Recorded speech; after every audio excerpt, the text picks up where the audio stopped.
Welcome everyone.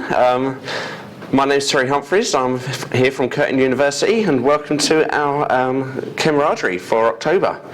It's our 7th one of the year, and we've got one more to go. So it's been a fantastic series so far. That's not my keyboard. So I'd like to start by acknowledging the traditional custodians of the land that we're meeting on, the Whadjuk people of the Noongar Nation, and I wish to acknowledge their elders past, present and emerging. I'd like to thank our sponsor Chem Centre for all their sponsorship for this year. It's brought some fantastic food, of which we'll be having after the event. Tonight we've got sushi and Nando's. We've got Dr. Shane Stone giving us a talk today on the evolution of a career from chemistry to project management. And Shane's the head of chemistry at Research and Development at Avicenna Systems, which is a local Perth startup diagnostics company. There is a bio here, but I'm sure he's going to be giving us a thorough insight into what he's been doing from starting his studies in Cape Town to all the way to Australia. So please welcome to the stage.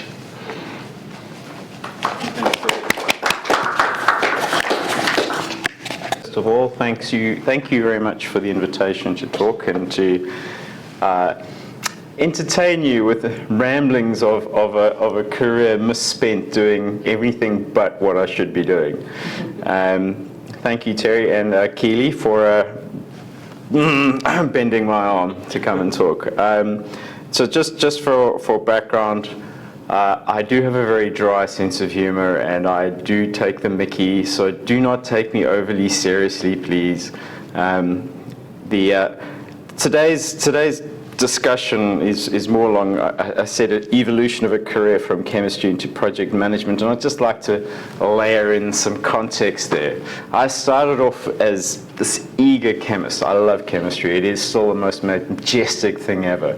However, the harsh reality of commercial research and dealing with industry, dealing with egos, dealing with regulatory bodies has driven home a firm message.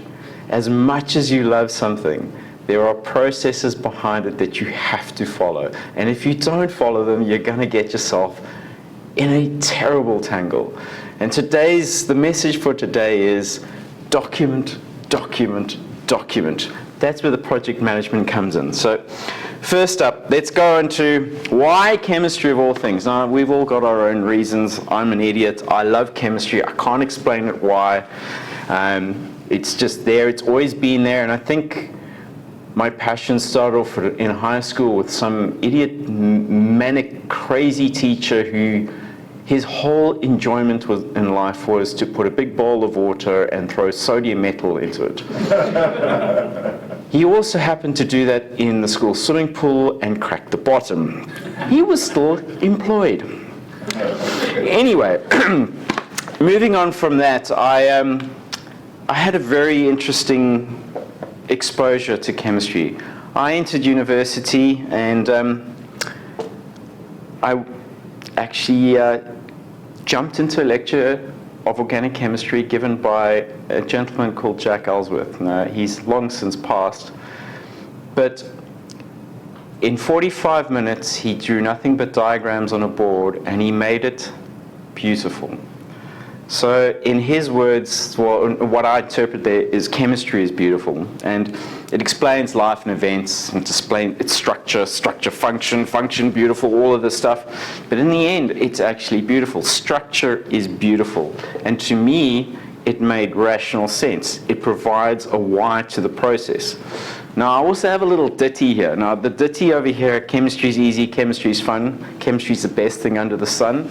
Now, it sounds inane, but part of my studies, I had to do a lot of teaching of pre-entry university students and also first and second years. And the one thing that we always face as teaching chemistry, everybody hates chemistry. And this is a little song, I don't admit, I've never composed this. It's a permutation from a school TV ditty that a teacher had, which is maths is easy, maths is fun. But chemistry to me is fun.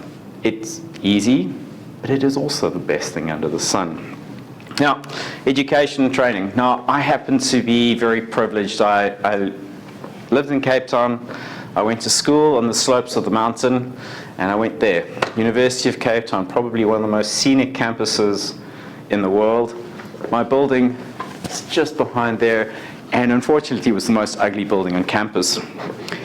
Now, this is actually a really interesting place. It was bequeathed by Cecil John Rhodes, and I don't know if any of you know, but in the last 10 years there's been a significant rallying against Rhodes' legacy. And the university wouldn't be there without Cecil John Rhodes, but has now rejected the Rhodes influence. It is still a magnificent institution. There are some fantastic researchers, and I do say I was incredibly privileged to spend 13, 14 years on that campus. Now, I was a bright-eyed undergrad. I did organic and organometallic chemistry, loving it. And I realized I wanted to do some more, so I decided to enroll for a master's and upgraded to a PhD, looking at molecular structure of peptide hormones using nuclear magnetic resonance. Now, that took me a long time. And it is an awful long time to spend at university, and I just need to, again, layer in some more context here. I probably suffer from severe procrastination or undiagnosed ADHD. I think it's the latter. However, in the time over there, I did everything to do with exercise and distraction. I ran half marathons, I ran marathons, and then I decided, in the last 2 years to run ultra marathons, which takes up a lot of time, and it's definitely a distraction from riding up. And I also happened to row for the university, and I spent 2 years of literally being a professional oarsman, which was great fun, not great for the PhD. But the experiences I will never forget. Part of the process, of being there is I also managed to spend a 3-month stint at Brown University in Rhode Island in the United States under the tutelage of Dale Noki, where I think that was the most pivotal moment of my career. Being at the University of Cape Town, we did great research on a shoestring budget with no resources. I walked into Brown University, into a laboratory which had everything you could possibly hope for. And in the 3 months that I was there, with the help of the postdocs and of Dale Noki, I was able to generate enough data to take my PhD to the next level. And actually, that's what we'll talk about now. What was I actually doing? And again, this is why carbon structure is beautiful. So for me, we were doing nuclear magnetic resonance, and we were looking at the beauty of dynamic structure. And we were looking at the peptide hormone gastrin, which is involved in gastric acid secretion in the stomach, just as a high level. And what we were really interested in is what was the shape of this molecule in water versus what is the shape when it's bound onto the cell surface or translating into its receptor. So we did some cool techniques here. We used some deuterated dodecyl phosphocholine micelles to simulate a membrane. And then we dumped it into a 600 megahertz spectrometer, and we collected a lot of data. Now, I haven't put the sequence of gastrin in there, but it's got a proline in it. And I don't know about you guys, but proline has got cis-trans isomerization. You've got one in the middle of your sequence, you get up to 3 different spectra. And so this was quite a challenge, and Dale really did help out. And we actually managed to get down to this particular structure, which has got this, it's got a beta turn. It's almost a 310 helix for the functional area. And we thought that this was something important, that this was the locking conformation for turning on the gastrin receptor, or the CCK2 receptor. Whilst I was doing this, my supervisor, Graham, seeing how good it was over there, spent 3 months himself and got some more. He actually managed to get an entire tube of deuterated dodecyl phosphocholine, which for us was outside of our price range, just probably I think $1,000 or $2,000 US. But for us, it was the best thing ever because we managed to do considerably more experiments at Cape Town based on it, thanks to Dale as well. I mean, he's a great guy. Dale, I have to say, rescued my PhD with his attitude, just so positive. Now, moving on with the gastrin cholecystokinin, we also started to look at the cholecystokinin 1 process. Now, cholecystokinin 1 is regulated by cholecystokinin, and it's part of the gastrointestinal system, so it controls satiety, but it's also a neurotransmitter. So there's quite an important axis here that we were looking at. And what we found is that they share this common C-terminal sequence, but that C-terminal sequence differs 4 or 5 amino acids in, and it's actually the critical orientation of a tyrosine which activates the different receptors. Now, that may not sound at all that important, but when you actually do the receptor binding and the ability to stimulate the different receptors has an impact. It's important to understand how the different receptors work. And we were very lucky to publish this. We got quite highly cited for this type of work. But then, obviously, what happens is money runs out, people lose interest, and I was looking for a job. So I ended up doing a postdoc with Graham, but it was in commercial research. So whilst we were dabbling on the side with other peptide hormones, so cardioactive crab peptide, we were dealing with a contract research for the African Explosives Company and looking at gasification rates to prime ammonium nitrate explosives. Now, that was great. It was a great experience. I worked up in the industrial area in Johannesburg and, yeah, blew stuff up. But what was really quite scary about this whole process is that actually we were making the explosives using common catering equipment. It was literally like making mayonnaise.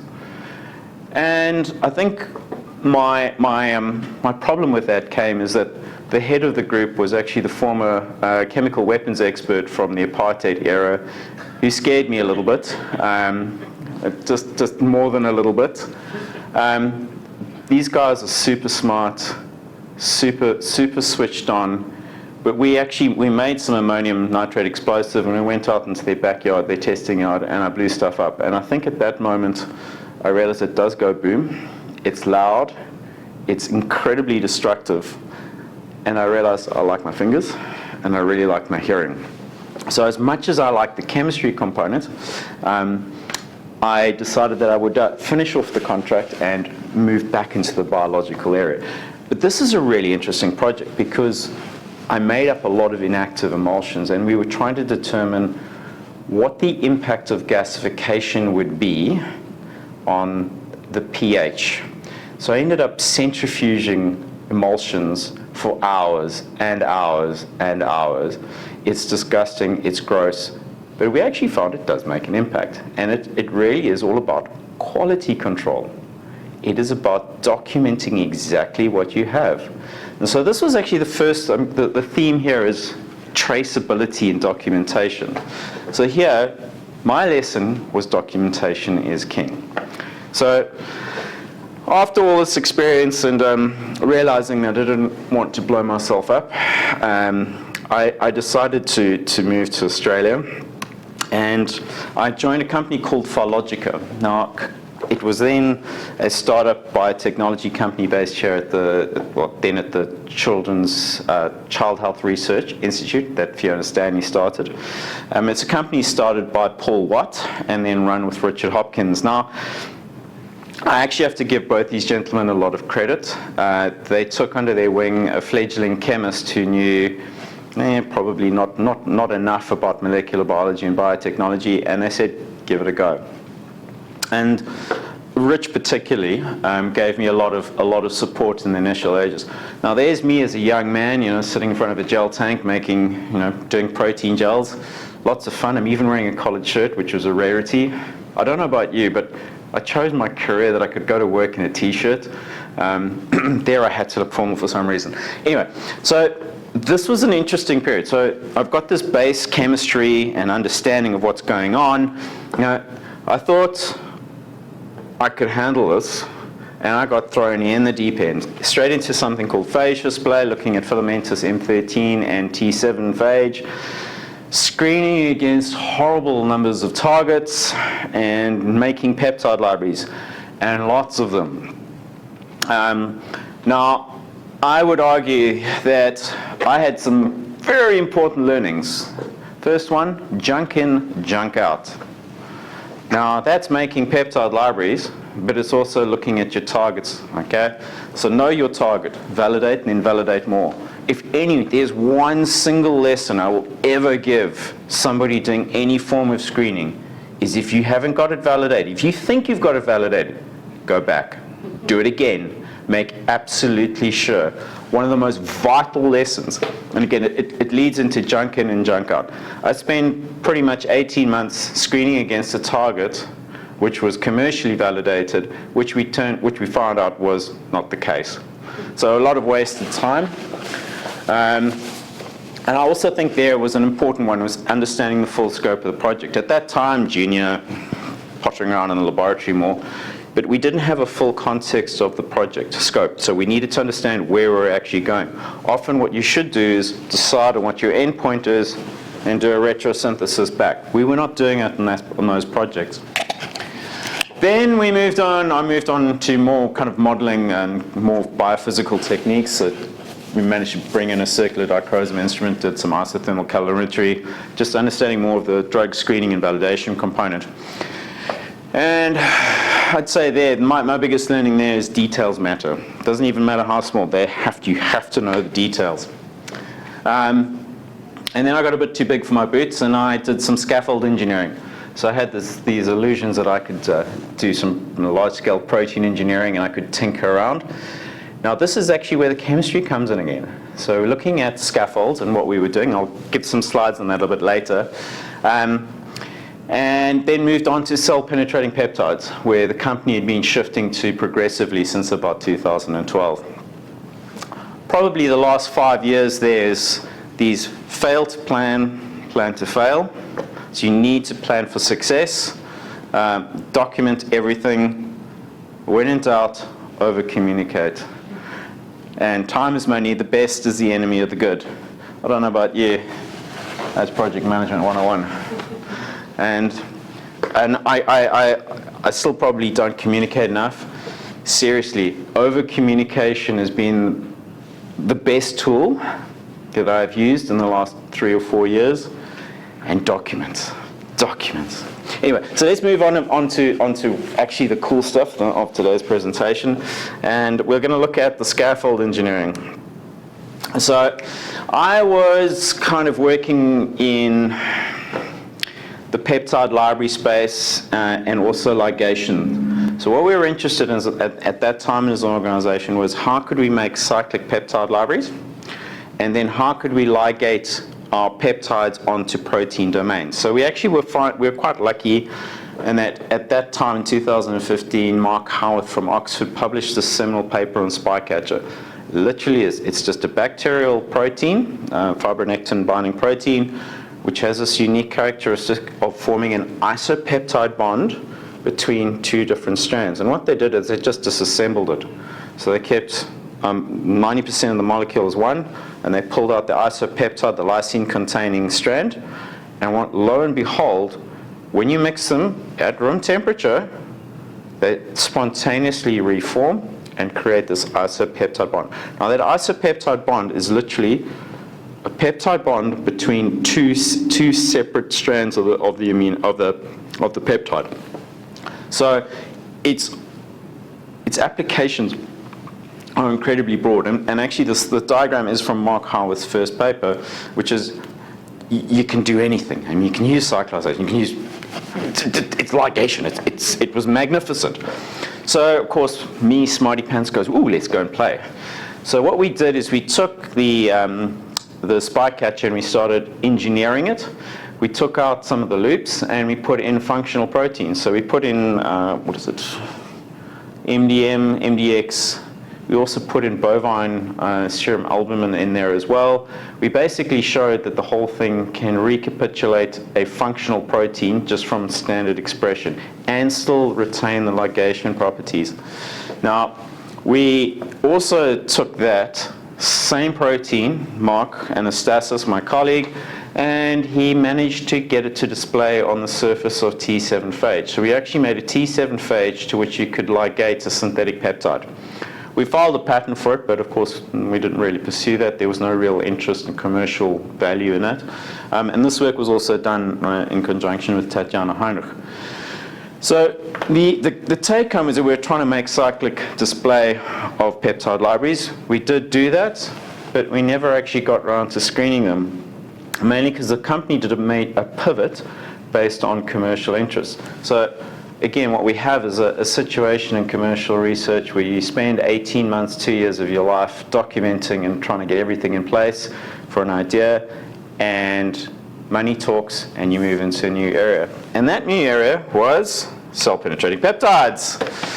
And guess what? We could use Spycatcher here. So the context here is PYC were at that, or Phylogica, were undertaking research contracts focused on CPP discovery, so cell-penetrating peptide discovery for the delivery of large molecules intracellularly.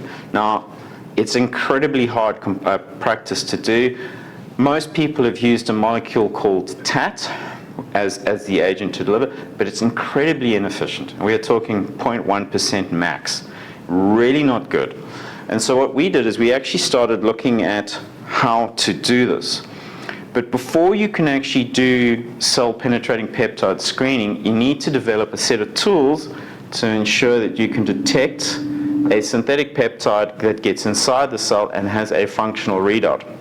So what we did is we actually did this quite elegantly. We took Spycatcher, we expressed it with a full-length beta-lactamase, and then we made synthetic peptides with the Spycatcher tag, ligated them together, and we incubated them in cells. And if they're internalized, you could see the action of beta-lactamase intracellularly through the use of the CCF2AM, which is a fluorescent dye, which when it gets cleaved, it goes from green to blue. So we did that with Spycatcher going to a tag, and then we did a really cool one, which is confirming cytosolic delivery. Now the key here, and the reason I'll differentiate, the first one will just determine whether your molecule has gotten in. Okay, so the Spycatcher beta-lactamase has been dragged across the cell membrane by the cell-penetrating peptide. It doesn't confirm localization. Okay, it could be trapped in an endozyme. It could be trapped, on the internal membrane. What we wanted to do is to show specifically if we could demonstrate cytosolic delivery, so in the cytosol. So we created this very cool technique, which is a split beta-lactamase internalization assay, where we stably transfected mammalian cells with 1/2 of beta-lactamase attached to Spycatcher, and then we actually synthesized and expressed a CPP beta-lactamase Spytag component. And what we did is, again, the same process. You incubate them in the stably transfected cells. If there's internalization and specifically cytosolic localization, you'd see this beautiful green to blue shift showing, yes, your CPP is there. So this was actually a set of tools that we developed for cell penetration validation. And to be fair, they worked really well. A lot of this work was pioneered by Susie, who did all the stable transfections, and Clint, who did a lot of the screenings initially. So from this, we had a set of tools that we could now look at validating what we found from screening. Now, the screening itself is another development of tools. And this is where Rich Hopkins came into the picture again. And he developed something called the Burray endosomal escape trap, whereby we could create a screen of a phage display library, a T7 phage display library over here, which has an AVI tag and what they call a filamer over there. In that case, we were calling it our CPPs. And what we would do is, if they're internalized and they manage to get out of the endosome into the cytosol, there is an enzyme Burray which preferentially biotinylates the AVI tag, so and highly specifically. And what we do then is you take those cells the phage would be biotinylated, you lyse the cells, you capture them on streptavidin, and you do a reinfection. So what we would do is obviously do 3 to 4 rounds of screening of a library to amplify up the cell-penetrating peptide sequences. Once we've got those, then we'd go back into our tools that we described in the previous slide and validate them. Now, it's a long process. This took about 2.5, 3 years to actually get perfectly right, but we managed to publish this. So this is what we would have called our cell-penetrating peptide discovery platform, and we also filed an important patent on it. Now, just for comparison, I mentioned TAT, which was the standard for cell-penetrating peptides. We're able to get 10 to 20-fold higher delivery using this library method and discovery method on a particular suite of peptides. They're not particularly concentrated, but we're able to show this. And Paul, at that time, in his infinite wisdom, decided to start calling them functionally penetrating peptides, which was a term that never took off. Again, the commercial slant that comes in. So this is the discovery platform. Now we've actually got to look at what are we using this for. So a cell-penetrating peptide is not a drug. It is a tool to get a drug across the cell membrane. And there's a clear rationale for doing this because most of your cool targets, the ones that really have an impact, are internal. If you really want to get gene therapies or anything like that, or any real mechanistic changes, you've got to be inside the cell. And so it's a key break point for this company, and we managed to get this platform up and running. And then what we wanted to do is to start understanding whether we could apply this. So this is where the tinkering comes in, and again, Spycatcher plays a role in it. So we're looking at a cancer vaccine. So this was with Jason Waithman, who's an immunology lead at UWA at the moment. And we were looking at dendritic cells, cross-presenting dendritic cells, as a route to create a vaccine against a herpes simplex virus engineered melanoma. Now, again, forgive the rough graphs, but effectively what we did is we've got our Spycatcher with the XCL1. The XCL1 is a targeting moiety for the XCL1 cross-presenting dendritic cells, and then we ligated onto it a cell-penetrating peptide with our antigens, and we actually injected the mice that had been inoculated with a tumor. And what we can clearly show is that it was highly effective. What we showed, when you don't put anything in, if you don't have the CPP, this is just on a mouse model, there is HSV creates a zoster, a really nasty lesion, so we scrape them. These are the lesions that we would get. When we treat with the, prophylactically treat with the CPP antigen, we're actually seeing significant reduction in the zoster formation. It does actually work. We're able to get the mice to live for significantly longer than without treatment. Now, this is a very base model. It's got many flaws, but in terms of proof of principle, what we're able to show is that by delivery of an antigen sequence to cross-presenting dendritic cell, we're able to elicit this magnificent immune response and actually ameliorate the effect of this really rapid cancer. Now, this is prior to lipid nanoparticles. Effectively, this is just the same thing. Lipid nanoparticles and mRNA technology are a significant step up from this. But as far as the proof of principle, here, we were able to take an antigen, deliver it inside a cell, and get an immune response. We did file a patent on this. Unfortunately, it didn't go anywhere. Typical. A lot of this animal work was done by Ben Wiley, who's now at the Kids Institute and is doing incredibly well as a cancer researcher. Now, so this was one proof of concept for delivery. We then, at that point, underwent significant structural change as the organization. We had a new CEO come in, Rowan Hockings, with clear strategic view of how we could use CPPs. And he actually came up with this notion we should focus on becoming an RNA therapy company. We also changed names from Biologica to PYC Therapeutics. Effectively, a very simple way of doing it is we have an RNA drug, we have our cell-penetrating peptide, ligate the two together, dump it inside a cell or a target tissue, and elicit a response. Now, that's the high level. The reality was we actually did a lot of this using phosphomorpholino cargo, so an exon skipping methodology that was developed here in WA by Steve Walton and Sue Fletcher.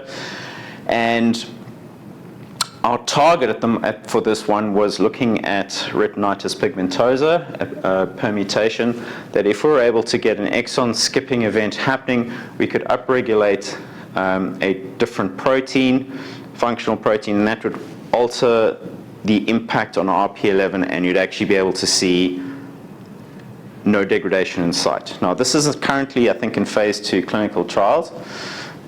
In essence, what we did is we screened over 500 peptides using that spike catcher beta-lactamase. We then shifted over into a validated spinal muscular neutrophy, I think, SMN1 exon skipping mouse model, where we used the same methodology. Again, had a SMN1 phosphomorpholino conjugated onto a cell-penetrating peptide. These were injected intraocularly into mice. From that, we got about 3 lead molecules and 1 final CPP, which we filed patent for in, I think it was December 20th of 2019. Now, that's been granted, and we're going ahead. If any of you, this is a really good CPP, the sequence is there. That is now their lead molecule for their RP11 program, and I believe they're still using aspects of it in other drug programs. It is highly effective. Now, this is a culmination of a lot of work. The actual lead CPP was found by Susie and Clint. We introduced new, slightly different screening methodologies to improve the endosomal escape trap. And then Tatjana led the project in conjunction with me. And Rowan brought in a big strategic focus of the organization. In fact, I've got to give Rowan a lot of credit to pivot a company so radically, but to also have the clarity of vision and singular vision for success is remarkable. And I learned a lot from him, particularly on the project management side. Okay, it's all great you've got these ideas, but again, what is the final vision? How do you retrosynthesize it back? Project Management 101. So, what else? So, let's just say PYC Therapeutics ended for me. I was too old, too grumpy, and they needed to shift into more of a business/validation phase as they moved into animal studies, so the screening sides shut down and we were moved on. Now, from that point, I was very lucky. I was afforded the luxury of taking a few months off for the birth of my first child, and I spent some time doing consulting. I'll just give a quick summary, and these are just little visions, little vignettes of experiences. So I worked with a guy called Nick Northcott for Chrysalis Advisory, helping him out, and I learned some very interesting things. What I experienced in commercial research is also replicated in medical research institutes, and that project management structures and strategic support somewhat lacking. Okay? And actually what I found most disconcerting is that egos are the most limiting factor for success. And this is utterly surprising for these big organizations with a lot of money and a lot of potential, that ego is the barrier.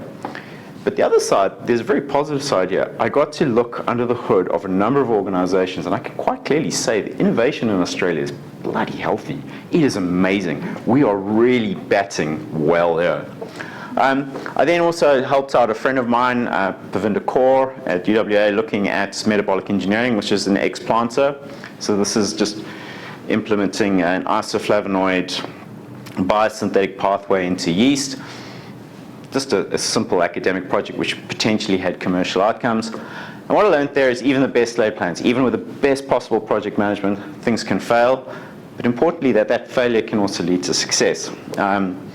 Transparency and open communication and trust, all paramount. And interestingly, again, in a tight environment with limited resources, where there is a will, there's invariably a way. It doesn't have to be pretty, okay? And you can get away with it. I then also helped out a bunch of guys representing Bulos and Cooper Pharmaceuticals. This was actually, again, a seminal moment in my career because I learned document, more documentation, even more document. It is critical. Do not underestimate the power of a simple document, okay? From that, also detailed planning and traceability. And I think a key phrase we need to highlight is traceability. Now, traceability is like blockchain. You know exactly where it started, you know exactly where it finished. You can track every single point of the way. That's important because when you're working in a commercial environment, if you're going to do a patent application, it's really quick. If you've got full traceability, you can actually put that application together in less than a week. I can guarantee you none of the patent applications I put together ever did a week. Okay, never. Probably the other thing here I took home, if it looks too good to be true, it probably is. And probably re-emphasized there's no such thing as too much validation. Finally, I actually decided this traceability and this project management, I got some formal PM qualifications from here, surprisingly, and today is the first day I've actually set on foot since I started that. It's all done online. I love modern technology. But now let's move on to Avicenna systems. So this is a synopsis of my career. We've had this kind of all over the place. Project management's a key thing. Chemistry is there all the time. But it's always looking at the bigger picture. And I think this is where I've moved to Avicenna systems, just to give you a quick rundown on what it is. It's more of a biosecurity organization born out of the COVID pandemic. It's essentially an instrument platform for rapid assay of samples. So saliva typically, and can run up to 5,000 samples per hour using something called LAMP chemistry. I'll give it a little bit of detail that later. It's robust, it's fast, and it's scalable. And it's from saliva. So it's a direct sample, and it's PCR-like. So it can give you the sensitivity of PCR. Now the applications are human biosecurity, so that's future pandemics or epidemics. Now, for example, I'll give the influenza, highly pathogenic avian influenza, H5N1, which is burgeoning across the globe. And then we're also looking at animal biosecurity. So this is a control of animal disease within Australia, but also, interestingly, in the Middle East and potentially in Indonesia, which is control of some things like lumpy skin disease virus, which affects beef industry, as well as swine fever, which is of course porcine. Now, this organization is really interesting. It's small, it's nimble, but it's also got a very strong focus on quality management. It's managed to get ISO 13485 medical device certification, which is hard. It's a lot of paperwork. And I'll share a little anecdote. I instituted all the project management tools that I learned at Curtin in this organization. I did not have a design and development document until 9 o'clock of the morning of our audit. Because our project management processes were so good, we sailed through that without even ever referring to our design and development. That's because even though it wasn't articulated on a piece of paper, we all clearly understood what that process is and what we had to do. And it's not, of course, not fully formalized, but again, it's a highlight of how important proper project management tools are to ensure success, even for an audit, even for delivery of a final product. Now, LAMP chemistry. Now, this is where we get back to chemistry. Let's bring back to why we're all here in the first place. So, LAMP chemistry. It stands for loop-mediated amplification. It's an isothermal amplification methodology of DNA, and it requires 6 primer pairs.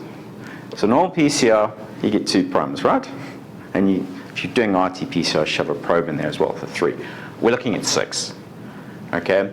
And the reason for 6 is that you need 6 to create what we call these dumbbell structures. I don't want to get in the tech.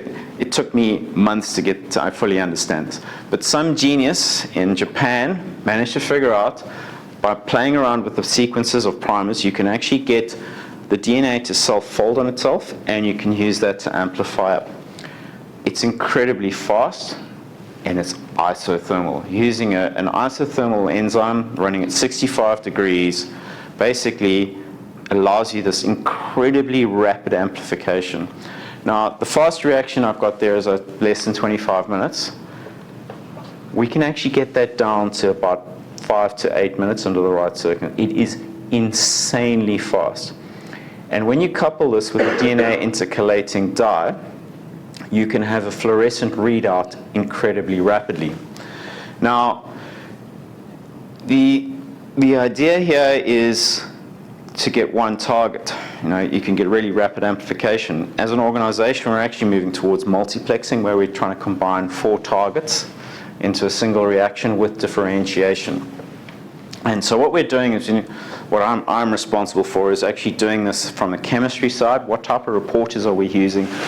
What we've decided on is we're actually just going to shove in an additional probe, so an additional hybridization probe. So now each target's got 7. And one would think that after 2 or 3 primer sets you would be overloading the system. We've actually got it down to 4 full sets that it's able to take and give us a fluorescent readout. And then the next aspect we're looking at is developing a multiplex capable instrument which is cheap. Okay, so it's not an RT-PCR instrument. It is just using very common off-the-shelf components to be able to determine 4 separate colors. I don't know if you guys are familiar with RT-PCR, FAM, Hex, Texas Red, Sci-5. So just basically green, yellow, orange, and red. We're able to put each target onto one of those colors, and so we can pull out multiple detections. Facing with all of that, of course, we're also trying to get the chemistry down to under 15 minutes. So why is this important? Well, actually, you guys you've all taken a rat test probably. You're waiting 5 to 10 minutes for your rat test. We're trying to get it down to that level as well, but with the fidelity of PCR. And I think that's where the key point is that if we ever have another situation where we need to be rapidly screened, we're developing the platform to get there. Now, it's a massive shift away from drug discovery, and it's a learning curve, but I tell you what, I love going into the workshop and playing with the toys. It is fantastic. So, but again, all of this requires what? Project management and documentation. But now we're back on the theme of chemistry. I suppose I just want to give some reflections. It's been a career which has been probably marred by too much documentation, but the one thing I'll always take home, chemistry is still beautiful. It can be cruel, and fail to plan to fail. That's what I've done. Thank you very much for your presentation. Again, thanks to Terry and Keely and you guys for listening. I appreciate it.